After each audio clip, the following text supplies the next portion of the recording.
Maybe part of putting down roots is admitting that you don't know the soil yet. Life wasn't meant to be one endless to-do list. Welcome to Wildly Unplugged, where we step away from the hustle and reconnect with the wild through stories of nature, conservation, and creativity. Let's unplug and see what develops. Welcome to Wildly Unplugged, the podcast where we unplug, get outside, and see what develops. I'm your guide, Lauren, and this segment is Wildly Rejected, aka Becoming the Bison. If you're new here, the idea behind the challenge is simple. Instead of running away from rejection, I'm heading straight into the storm like a bison.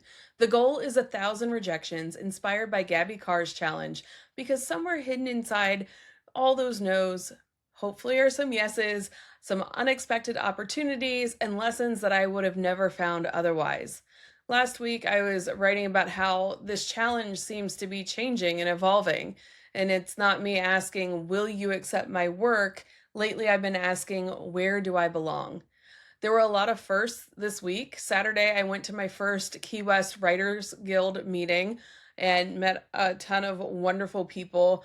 Monday was my first ukulele lesson, and Tuesday I interviewed with Nancy Forrester to volunteer at the Secret Garden with the parrots. And already I'm starting to get a sense of community, and I'm realizing why this transition has been so difficult compared to others in my life. I had 1.5 years of waiting for this moment and wondering what that was going to look like, and pop in and out of Key West, and I was already getting a feel for my home, but not a sense of community. And now that I'm here, the hard work begins in making all those connections and really, laying the groundwork and getting face to face with people. So it's been pretty challenging and pushing myself beyond those comfort zones. So also I figured out that where you belong also requires figuring out where you actually are. And this week, Monarch butterflies humbled me. 4 years ago, I had just moved to Loveland, Ohio. Connor was just starting high school. We had friends over to celebrate, and somewhere around that time, I learned about Monarch Watch. The fact that you could have monarch caterpillars mailed to your mailbox and watch them grow and become a chrysalis, become a butterfly, and then you get to tag them and release them and participate in citizen science. I was all in when I heard about this.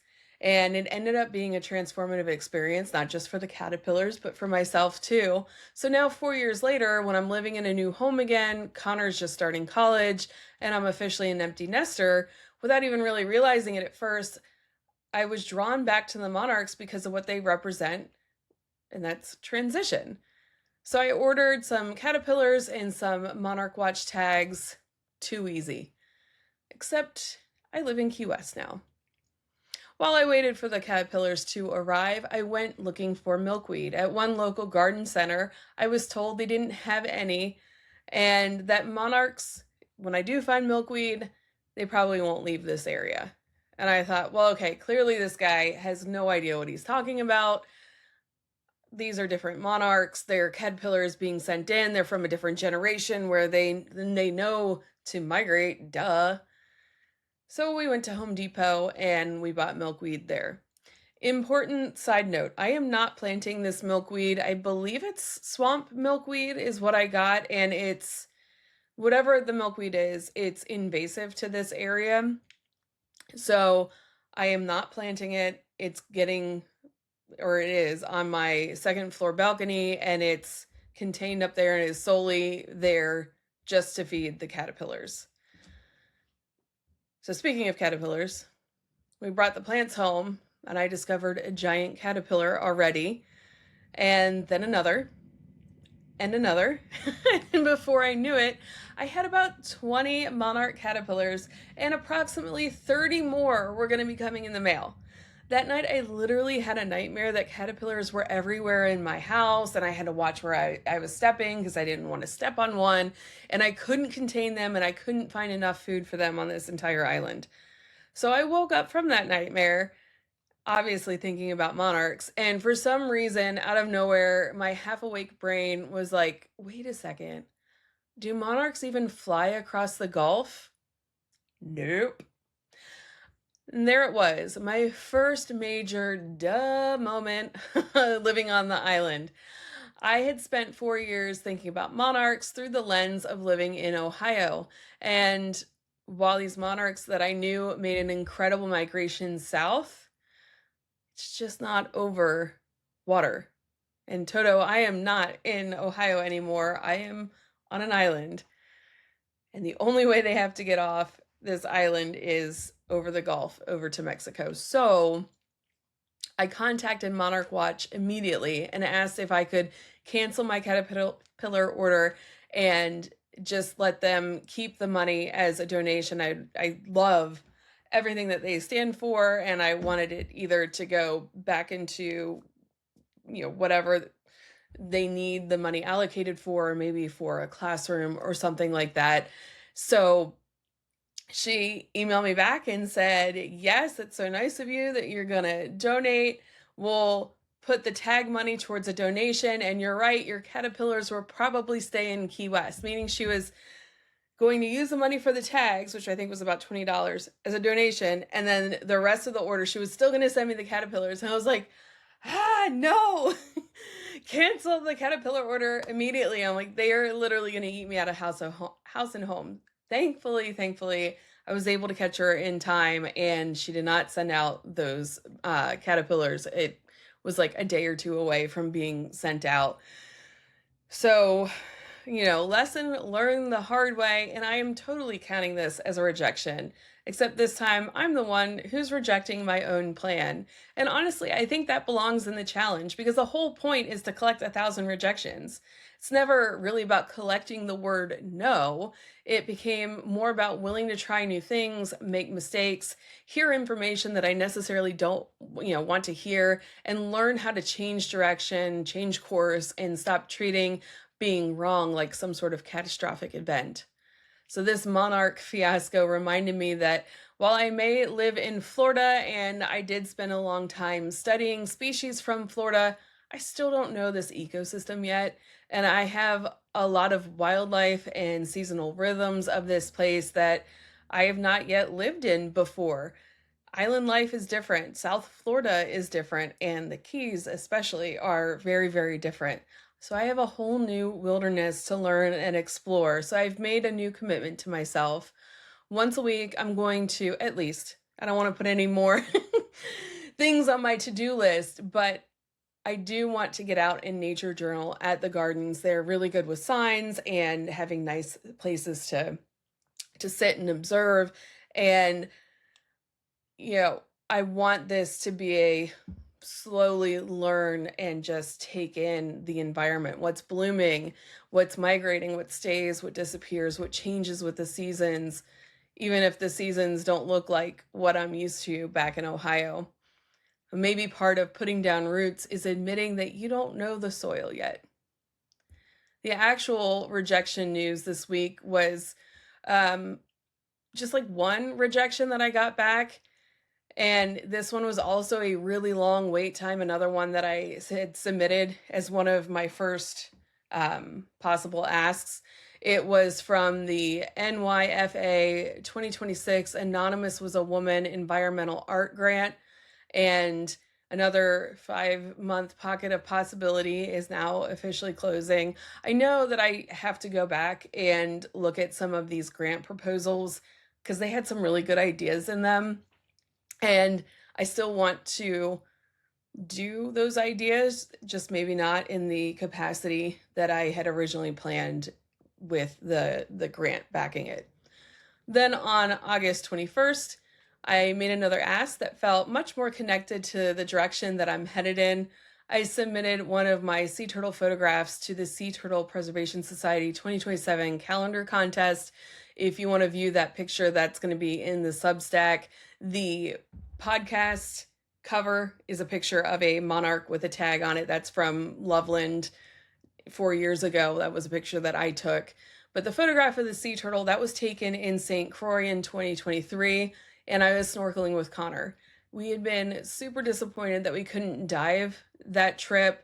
I had been there about a year before, and when I went diving, we were practically tripping over sea turtles. They were everywhere, and he loves sea turtles. So I kept talking about how amazing this dive is going to be. And we both ended up being very congested. We couldn't dive at all. So we were very, very bummed. We couldn't go out as far as we would like, and we really thought we weren't going to see anything. Well, we did get to see one sea turtle, and it was feasting on some seagrass a little ways off, and it eventually came up for a breath of air pretty close to us, close enough that I was able to get a picture on my camera. And I love this image, and I've shared it many times. I've submitted it to so many contests, and it gets overlooked, but it's one of the more special pictures to me, because just feeling Connor, tapping me on the shoulder and pointing excitedly over at the sea turtle is a memory that I'm never going to forget. And I especially love how the light teal of the ocean contrasts against the orangish brown of the sea turtle. So I think it looks pretty cool. Whether or not it wins, we'll see what happens. And if it doesn't win, hey, guess what? It counts as a rejection. I also made another ask today. I reached out to Catholic daughters to become involved in the church community. And again, this one isn't about an art competition, and it isn't a grant or an award. It's, less about chasing the accomplishments and more about putting down roots, at least for now. So apparently those roots came with about 20 caterpillars and rapidly disappearing supply of milkweed. I am also a little bit behind on my goal of making 10 asks this week. I believe I made less asks this week than I did last week even, but I am totally okay with that. I have 4 big podcast interviews this week. I've already finished 2. I've got 2 more.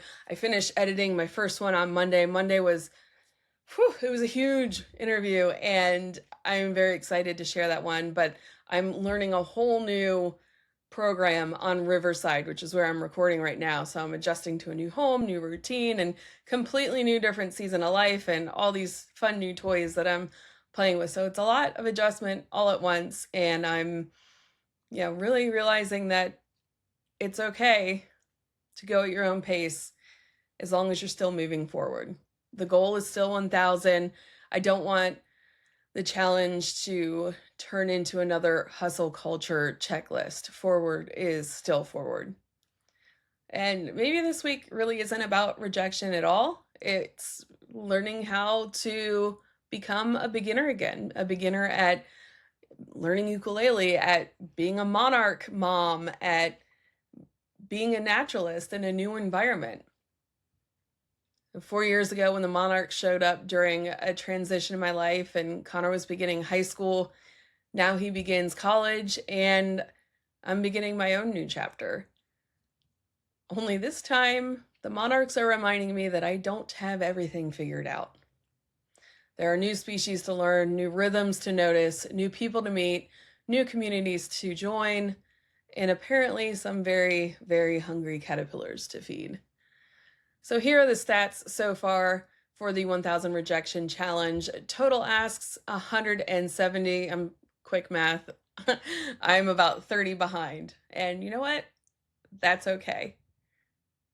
It's okay. It's okay. I'm going to keep telling myself it's okay out loud, and I'm going to live what I'm telling the world that I'm doing, that we're not hustling, and that's okay. Accepted, I have 39. Rejected, 79. In review, 30. Emailed and waiting for a response, 17. Waitlisted, 2. And other, 3.